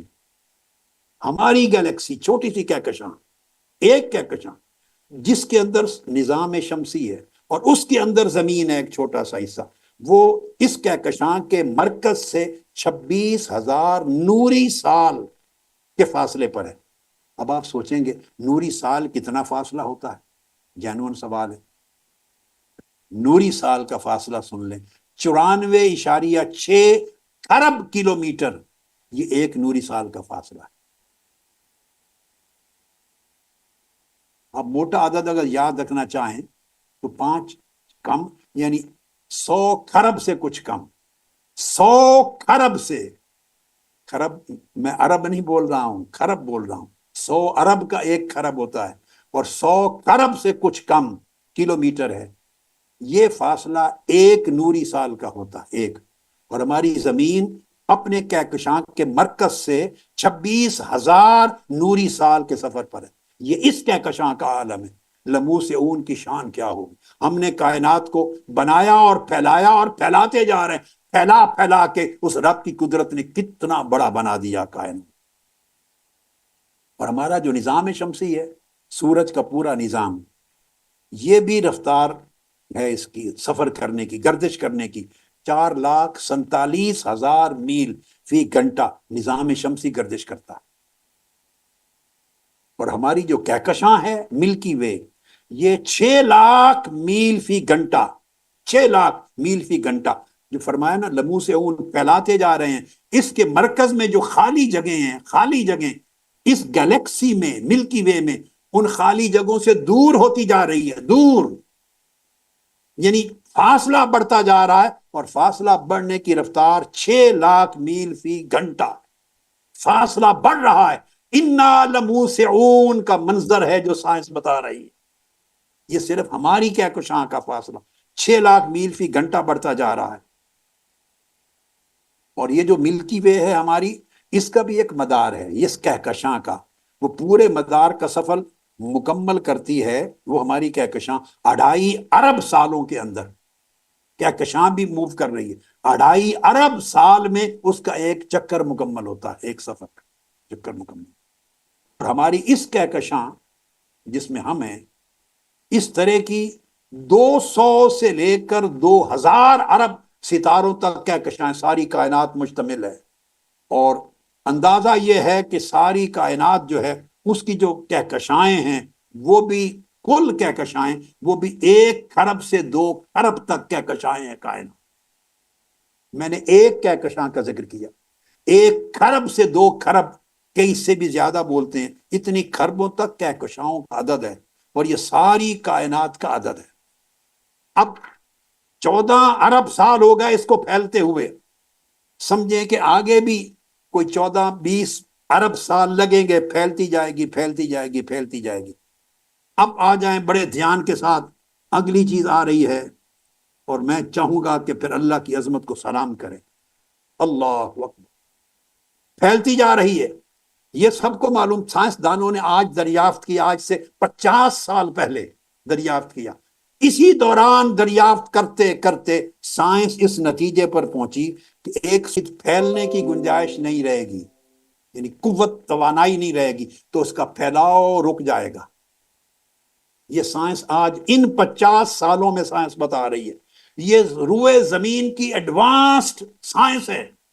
جیسے ہیومن سائنسز میں دماغ پر کام کر کر کے آرٹیفیشل انٹیلیجنس بالکل لیڈ لے گئی ہے، اس طرح ایسٹرو فزکس کی آخری حد ہے، آخری حد ہے سائنس کی، جو ان 50 سالوں میں جس کی ترقی ہوئی ہے کہ سائنس بڑھتے، وہ کہتی ہے کائنات پھیلتے پھیلتے پھیلتے ایک حد پہ جا کے یہاں رک جائے گی. تو کیا ہوگا؟ آج سائنس نے بتایا رکنے کے بعد سائنس پھر واپس پلٹنا. سائنس کہتی ہے کائنات، ساری کہکشائیں، سارے ستارے، کل کہکشاؤں کی کائنات رک کر پھر واپس سکڑنا شروع ہو جائے گی. واپس آہستہ آہستہ سکڑنے لگ جائے گی، سکڑنے لگ جائے گی اور واپس ہٹنے لگ جائے گی. سکڑتے سکڑتے اتنی سکڑ جائے گی، اب یہاں تک روکتا ہوں، سکڑنے لگ جائے گی، واپس پلٹے گی. جہاں سے چلا تھا پھیلاؤ وہ رک جائے گا، اور پھیلاؤ پھر واپس پلٹنے لگ جائے گا. یہ اگلی دلیل ہے. آج کی سائنس کہتی ہے، ارے یہ سائنسدانوں کو اور دنیا علم و سائنس کو آج ان 50 سالوں میں پتا چلا ہے، جو ہماری زندگی کا عرصہ ہے، آج پتا چلا. اس سے پہلے سائنس کو خبر نہ تھی کہ کائنات پھیلتے پھیلتے ایک مقام پر جا کے رک جائے گی اور پھر واپس پلٹے گی، سکڑ کر واپس سکڑنے لگے گی. جب سائنس نے یہ کہا، میں نے پھر قرآن مجید کو اٹھایا. میں نے کہا میرے مولا، اگر سائنس نے ثابت کر دیا کہ کائنات کا پھیلاؤ ایک جگہ رک جائے گا اور کائنات اور ساری کہکشائیں واپس پلٹنے لگ جائیں گی، آسمانی کائنات، تو میں نے پوچھا میرے مولا، کیا اس پر بھی رب کائنات نے کوئی وحی بھیجی؟ میں نے سوال کیا. یہ اب ان کا سبجیکٹ نہیں ہے جس سائنسدان کی بات ہو رہی تھی. میں نے پوچھا یا رسول اللہ کیا اس پر بھی آقا دو جہاں سے میں نے پوچھا کیا اس پر بھی رب نے کوئی وحی بھیجی؟ تو قرآن کی زبان میں جواب آتا ہے ہاں میرے امتیوں اس پر بھی مجھے اللہ نے وحی بھیجی تھی، یہ بات بھی مجھے اللہ نے بتا دی تھی. میں نے قرآن کھولا، کہاں بتا دی تھی کہ سکڑ کائنات کا پھیلاؤ رک جائے گا اور آسمانی کائنات پھر واپس سکر کے پلٹنے لگ جائے گی، یہ کہاں ہے؟ تو قرآن بولا اے بندے آ، اے طالب حق آ، اے حق کے متلاشی آ، میرا 29واں پارہ کھول، تبارک الذی 29واں پارہ کھول، اس کی سورہ المرسلات کھول، مرسلات کا نمبر 77 ہے، اور سورہ مرسلات کھول کر مجھے فرمایا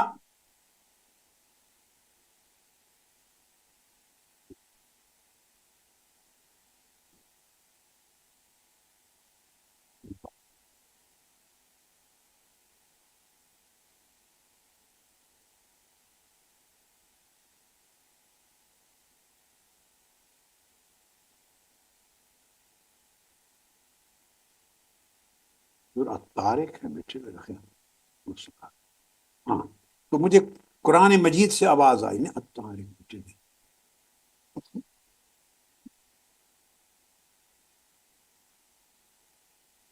جی تو میں نے سوال کیا مولا اب سائنس کہتی ہے، آج سائنس کہتی ہے کہ یہ کائنات پھیلتے پھیلتے پھیلتے ایک وقت میں رک جائے گی، پھیلاؤ رک جائے گا، اور پھر یہ آسمانی کائنات واپس پلٹنے لگ جائے گی، پلٹنے لگ جائے گی، سکڑنے لگ جائے گی. میں نے پوچھا مولا کیا یہ بھی ہمیں اطلاع دی تو نے یا رسول اللہ صلی اللہ علیہ وسلم، کیا یہ بھی وہی اللہ نے بھیجی کہ کائنات کا پھیلاؤ رک جائے گا اور سکڑ واپس پلٹنے لگ جائے گی؟ قرآن کی آواز میں جواب آیا ہاں یہ بھی اللہ نے بتا دیا تھا. کھول سورہ الاعلی، مرسلات ایک اور سورت ہے جس کا ذکر کیا تھا بنی، سورہ الاعلی 30واں پارہ، 30واں پارہ، اس کی آیت نمبر 11، سورہ طارق، الطارق، اعلی نہیں، اعلی اسی صفحے پہ شروع ہو رہی ہے تو نظر میں سورہ الطارق، یہ بھی مکی سورت ہے اور سورت کا نمبر ہے 86، 86 آیت نمبر 11. جب پوچھا کہ کیا یہ بھی قرآن 1400 سال پہلے بتا چکا ہے کہ پھیلاؤ رک جائے گا اور آسمانی کائنات پیچھے پلٹنے لگ جائے گی، سکڑنے لگ جائے گی؟ تو قرآن نے جواب دیا میرے بندے کھول کے پڑھ سورہ الطارق یہ آیت نمبر 11. تو میں نے کھولا تو قرآن بولا وَالسَّمَاءِ ذَاتِ الرَّجْعِ وَالْأَرْضِ ذَاتِ الصَّدْعِ، قرآن بولا اس آسمانی کائنات کی قسم جو پھر اپنی ابتدائی حالت کی طرف پلٹ جانے والی ہے، پلٹ جانے والی، جو پھر پلٹ جائے گی، پیچھے سکڑنے لگ جائے گی، اس میں کنٹریکشن ہو جائے گا، پھر پھیلنا رک جائے گا اور واپس پلٹنے لگے گی، سکڑنے لگ جائے گی، اور سکڑتے سکڑتے پھر کیا ہوگا؟ ساری کہکشائیں اور کائنات کے سارے موجودات آپس میں سکڑتے سکڑتے ٹکرا جائیں گے، ہر چیز ریزہ ریزہ ہو جائے گی، پھٹ جائے گی. قرآن نے کہا میری اگلی آیت بھی پڑھ، 12 نمبر سورہ الطارق کی، فرمایا والارض ذات الصدع، قسم ہے ساری آسمانی کائنات کی جس کا پھیلاؤ رک جائے گا اور اپنی ابتدائی حالت کی طرف پھر واپس سکر کر پلٹ جائے گی، پلٹنے والی ہے، اور قسم ہے اس ذات کی کہ جو زمین ہے وہ پھر جب سب کچھ ٹکرا جائے گا تو زمین کی قسم جو پھٹ کر ریزہ ریزہ ہو جائے گا. سائنس نے جو بات آج کہی کہ پھیلاؤ رک جائے گا اور ساری کائنات پھر سکڑ کے پیچھے آنے لگ جائے گی، قرآن نے کہا وَالسَّمَاءِ ذَاتِ الرَّجْعِ، رج رجوع کو کہتے ہیں. توبہ جب انسان کرتا ہے تو کہتے ہیں رجوع کرنا، اے اللہ میں پیچھے نیک حالت تیری امر کی طرف رجوع کرتا، پیچھے پلٹنے کو رجوع کہتے ہیں. پڑھیے قرآن مجید کا لفظ ذات الرجع، یہ ساری کائنات پیچھے، پھر پہلے ہم پھیلانے والے ہیں، پھر فرمایا یہ پلٹ کر پیچھے جانے والی ہے ساری کائنات، اپنی اصل حالت کی طرف کنٹریکٹ کر کے سکڑنے والی ہے. اور اس کے بعد سائنس نے کہا کہ سکڑتے سکڑتے پھر ایک وقت ایسا آئے گا، سکڑتے سکڑتے، کہ پھر یہ ساری کہکشائیں اور کہکشاؤں کے اندر ستارے آپس میں ٹکرا جائیں گے، ٹکرا جائیں گے، سب کچھ ٹکرا جائے گا اور قیامت آ جائے گی۔ تو باری تعالیٰ کیا جب یہ ٹکرا جائے گا اور ہر چیز عدم کی طرف چل پڑے گی، کیا یہ بھی فرمایا؟ تو قرآن نے کہا ہاں، میرے 30واں پارہ 29واں پارہ بھرا پڑا ہے، اس کو کھول کے دیکھ، سورہ التکویر کو کھول کے دیکھ۔ التکویر میں فرمایا اذا الشمس کورت واذا النجوم انکدرت واذا الجبال سیرت، فرمایا اور جب سورج لپیٹ کر بے نور کر دیا جائے گا، اور جب سب ستارے اپنی کہکشاؤں سے باہم ٹکراتے ہوئے گر پڑیں گے، اور جب پہاڑ غبار بن کر فضا میں اڑا دیے جائیں گے۔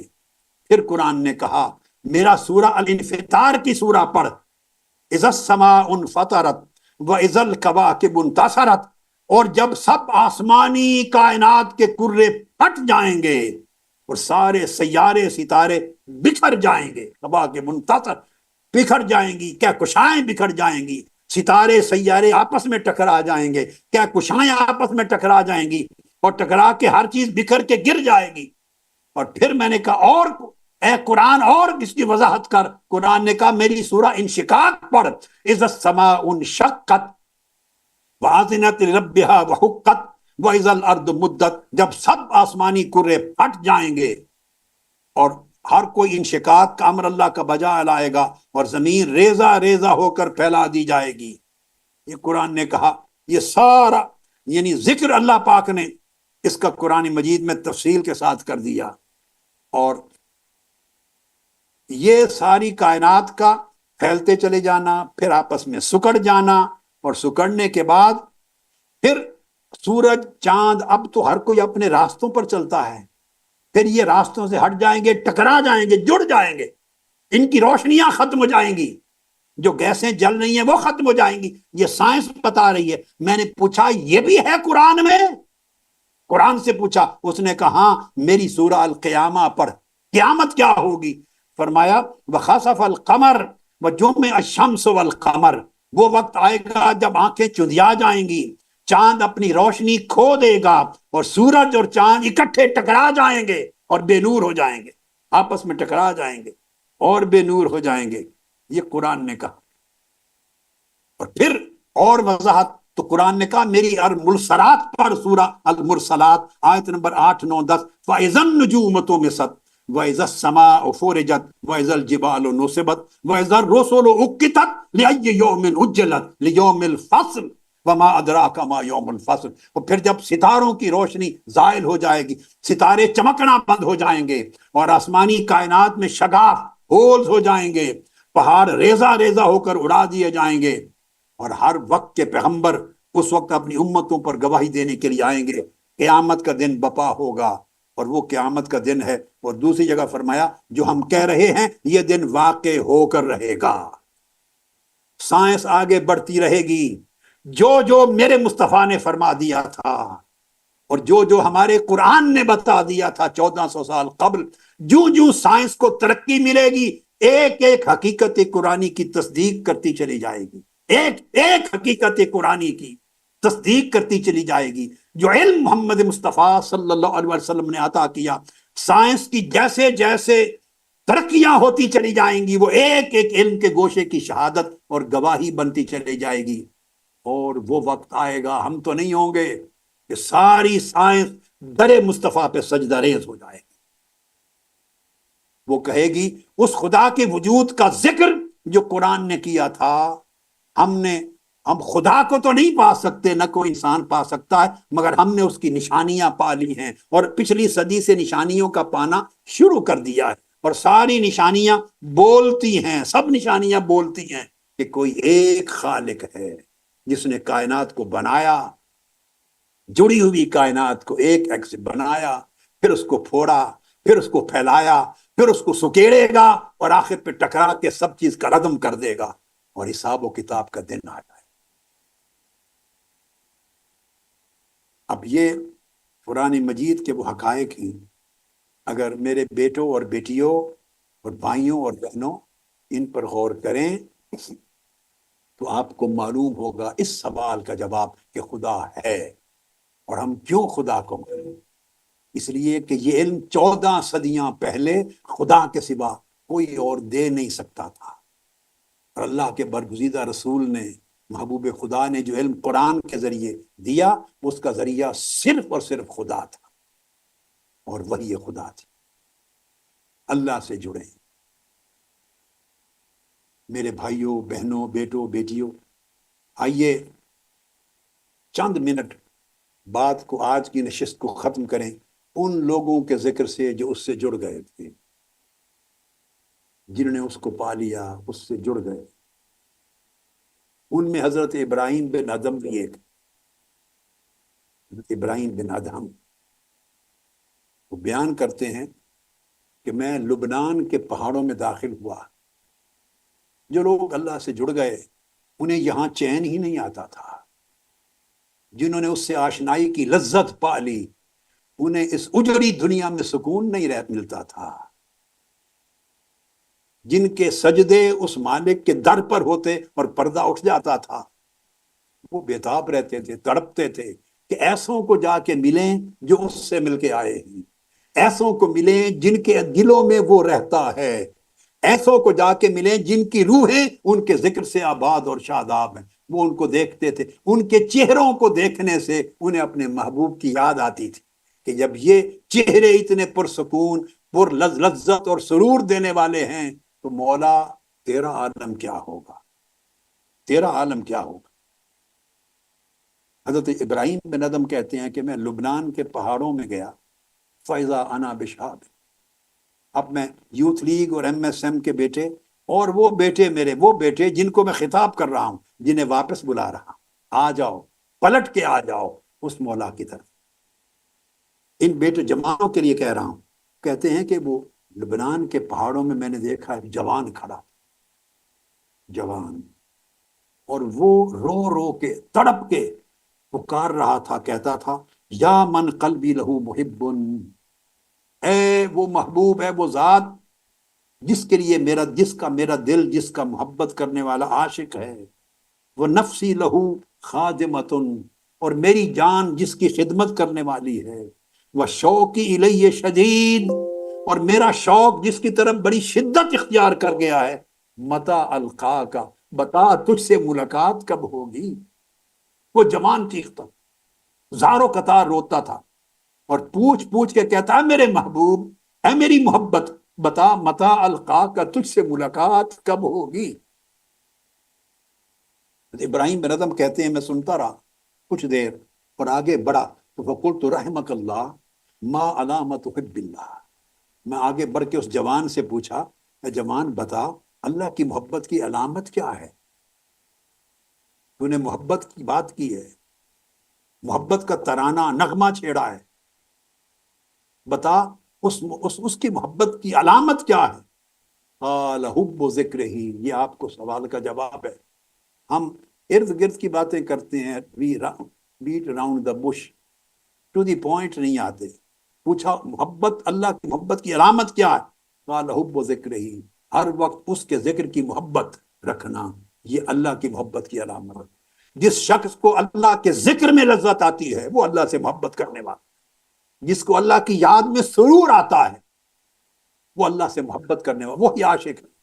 عشق لفظوں کی چیز نہیں ہے، عشق دکھاوے کی چیز نہیں ہے، عشق اور محبت افعال اور اعمال کی چیز نہیں ہے، یہ قلبی کیفیات کی چیز ہے۔ کہ جس کو اللہ کا ذکر ہو، اللہ کی یاد ہو اور اس کو لذت ملے، سرور ملے، کیف ملے، وہ گم ہو جائے، سمجھو وہ عاشق ہے مولا کا۔ پھر ابراہیم بن ادہم کہتے ہیں میں نے پوچھا وقال قلت وما علامت المشتاق، اور اس کا شوق رکھنے والے عاشق کی علامت کیا ہے یہ بھی بتا دے۔ قال ان لا ينساه في كل حال، جوانوں میرے بیٹو، یہ عرفان یوسف بھی بیٹھا ہے، یوتھ کے اور نوجوان، ایم ایس ایم کے، تحریک کے نائب ناظمین اعلیٰ، یوتھ کے، ایم ایس ایم کے، ویمن لیگ، سسٹر لیگ، میری بیٹیاں، سب بیٹے سب بیٹھے ہیں۔ انہوں نے پوچھا کہ عاشق کی علامت کیا ہے؟ کہا اللہ ینساہ فی کل حال، عاشق وہ ہے جو کسی حال میں محبوب کو نہ بھولے۔ جو ادھر آئے منہاج القرآن کے 10 روزہ اعتکاف میں تو محبوب یاد آ جائے، اور یہاں سے چلا جائے دوسری جگہ تو رفتہ رفتہ بھولنے لگ جائے۔ تو یہ عشق اور محبت نہیں ہے، یہ تعلق کی صداقت نہیں ہے۔ ارے قریب رہے تب بھی محبوب یاد رہے، دور جائے تب بھی یاد رہے، دن ہو تب بھی یاد رہے، رات کی تاریکی ہو تب بھی یاد رہے، عبادت کا مصلی ہو مسجد ہو تب بھی یاد رہے، آپ کی تجارت اور کاروبار کی مصروفیات ہو تب بھی یاد رہیں۔ رجال لا تلہیہم تجارت ولا بیع عن ذکر اللہ، کام کاج میں بزی ہوں، دعوت و تبلیغ میں ہوں، تنظیم و تحریک میں ہوں، لوگوں کے معاملات میں ہوں، مگر دل کبھی مولا کی یاد سے بیگانہ نہ ہو۔ جس کا دل اس کی یاد میں اس طرح جم جائے، کہا اس کو کہتے ہیں کہ وہ اللہ کا محبوب عاشق ہے، محبت کرنے والا۔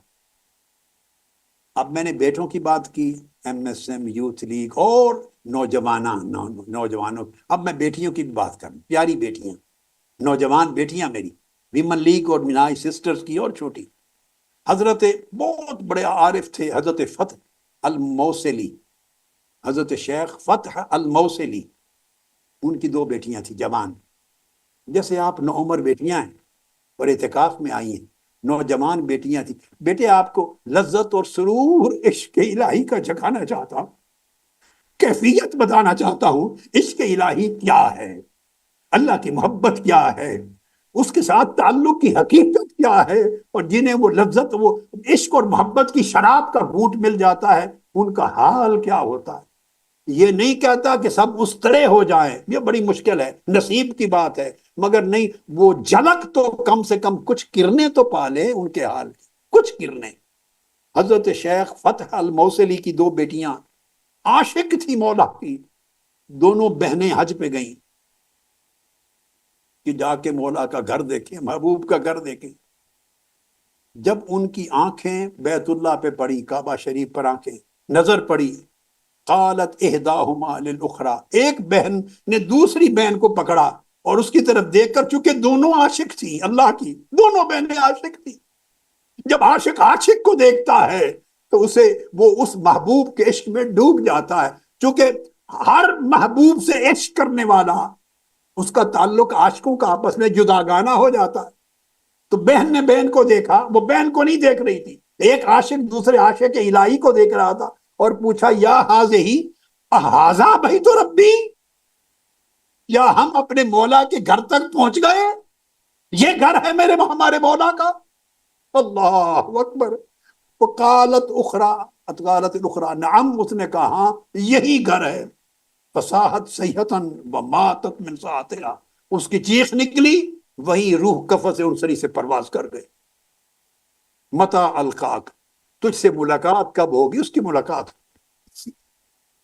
جب وہ وفات پا گئی۔ وقالت الاخری، دوسری نے کہا الہی میرے مولا، اب میں تیری بارگاہ میں اپنا درد پیش کرتی ہوں، شوق میرا طول ہو گیا ہے، آہ آہ آہ، 3 مرتبہ اس کی آہ نکلی، اور وہ کہتی رہی حتی ماتت، کہ اس کی روح بھی قفس انصری سے پرواز کر گئی۔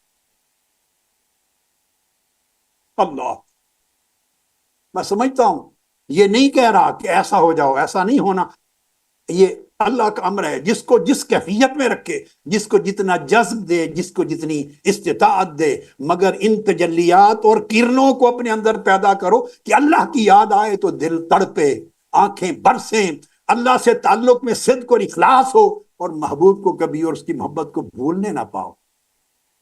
اب دونوں کی بات کر لی، اب میں ویمن لیگ کی بات کرتا ہوں، میری بہنیں اور بیٹیاں۔ حضرت رابعہ بصری کی بات، جب ان کی وفات کا ذکر وقت آیا، وبکت رابعۃ العدویہ عند موتها، وفات کے قریب جب ٹائم آ گیا تو حضرت رابعہ بصری رو پڑی،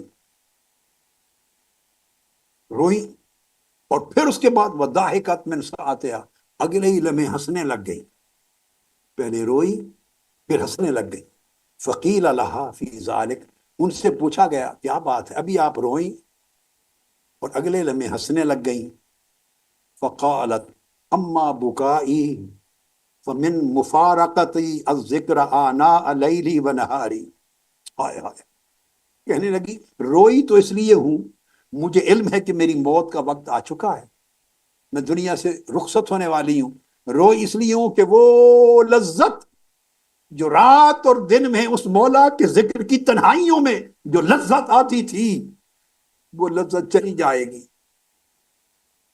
سجدہ ریزی کی وہ لذتیں چلی جائیں گی، اس کے ذکر اور یاد کی لذتیں چلی جائیں گی، چونکہ جنت تو پھر انعام کی جگہ ہے، وہ تو رونے اور رکت و بکا کی جگہ نہیں ہے، وہ تو وصال کی جگہ ہے، ملاقات کی، وہ تو ہجر اور فراق میں تڑپنے کی جگہ نہیں ہے۔ وہ جو اس کا ذکر کرتی تھی رات اور دن میں، اور اس کے ذکر اور یاد میں جو لذت آتی تھی، رو رہی ہوں کہ اب وہ لذت جا رہی ہے، محروم ہو رہی ہوں۔ تو پوچھا پھر ہنسی کیوں ہے؟ فرمایا اما ضحکی فمن سروری بلقائہ، جب میں نے سوچا کہ اب رات دن اللہ کی یاد میں جو لذت آتی تھی اسے چھوڑے جا رہی ہوں تو رو پڑی۔ پھر میرا خیال گیا ادھر کہ اب اس سے ملاقات ہوگی، جب اس کی ملاقات کا خیال آیا تو اس کا سرور ذہن میں لا کے ہنسنے لگ گئی کہ واہ واہ واہ، زندگی جس کے ہجر اور فراق میں گزری، جس کی یاد میں تڑپتے گزری، اس تڑپنے کی بھی ایک لذت تھی، مگر وہ لذت کیا تھی جو اس کی ملاقات میں لذت آئے گی۔ جب خیال آیا کہ اب اس سے ملاقات ہوگی، اس ملاقات میں سرور کتنا آئے گا، جس کی یاد میں اتنا مزہ آتا تھا اس کی ملاقات کا مزہ کیا ہوگا۔ جب یہ خیال آیا تو پھر میں ہنس پڑی۔ وَمَاتَتْ مِنْ لَحْظَتِهَا، اتنی بات پر ان کی وفات ہو، روح کفس انصری سے پرواز کر گئی۔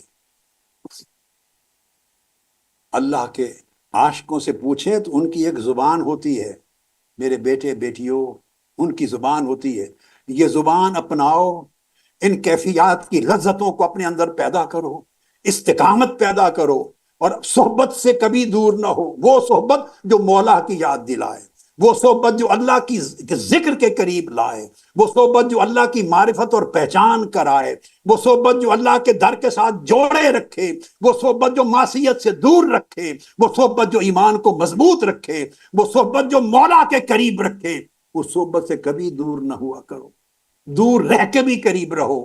کیسٹ آپ کے پاس ہیں، سیل فون آپ کے پاس ہے، کمپیوٹر آپ کے پاس ہے، سنتے رہا کریں، پڑھتے رہا کریں، جہاں جائیں نوافل پڑھیں، عبادت کریں، سر جھکائیں، مولا کی مجلس میں جائیں، اس کی یاد کے لمحے نکالتے رہیں زندگی میں، انہی سے تاثیر بڑھے گی، انہی سے برکت بڑھے گی، انہی سے ایمان کی خیرات نصیب ہوگی۔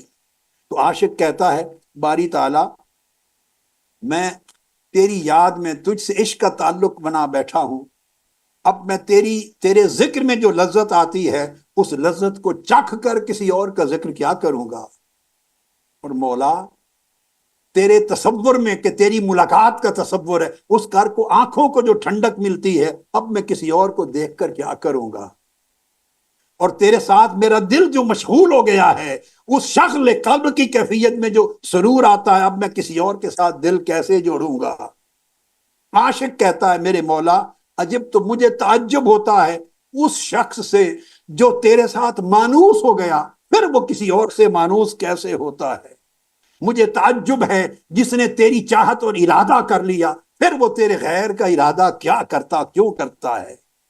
اور یہ اگر لطف و لذت اس ختم ہو جانے والی دنیا کی لذتوں کا یہ عالم ہے، وقت تیری یاد میں دار الفنا کا یہ عالم ہے، تو جب دار البقا میں پہنچیں گے تو جو لذتیں تیری قربت ملیں گی ان کا عالم کیا ہوگا۔ ہم خدمت کا لباس پہنے ہوئے ہیں، خدمت، نوکری کا لباس خدمت کا سرور یہ ہے، تو جب لباس نعمت تو پہنائے گا اس کی لذت و سرور کا عالم کیا ہوگا۔ تیری محبت کی لذت مولا یہ ہے تو تیری رؤیت، تیرے دیدار کا عالم کیا ہوگا۔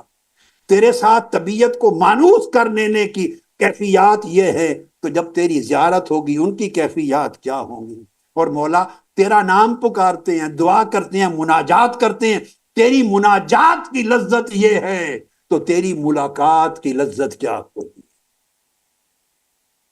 میرے بیٹوں بیٹیوں، میں تو مناجات سے ملاقات تک لے جاتا ہوں، مناجات سے، اللہ کو پکارنے سے، اس کی یاد کرنے سے، اس کے دیدار تک، اس کی ملاقات تک لے جانے کا خواہاں ہوں۔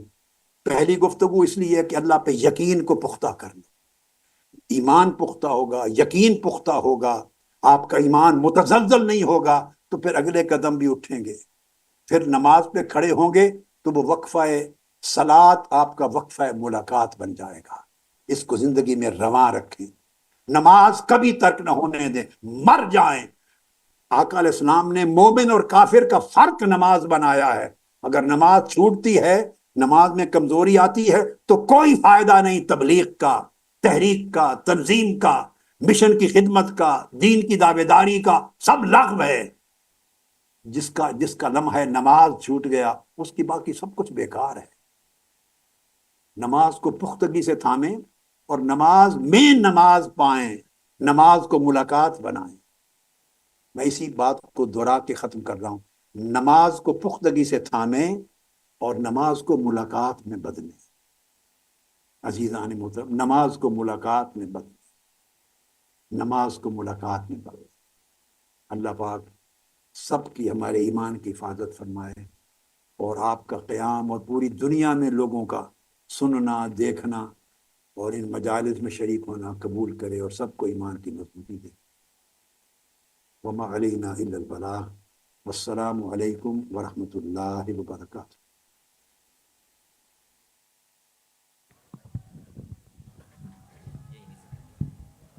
تمام احباب تشریف رکھیں، محفل ذکر ہوگی، تمام احباب اسی طرح تشریف رکھیں۔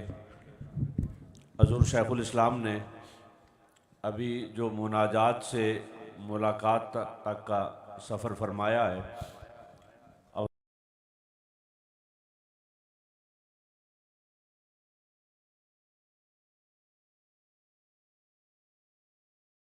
ہم نے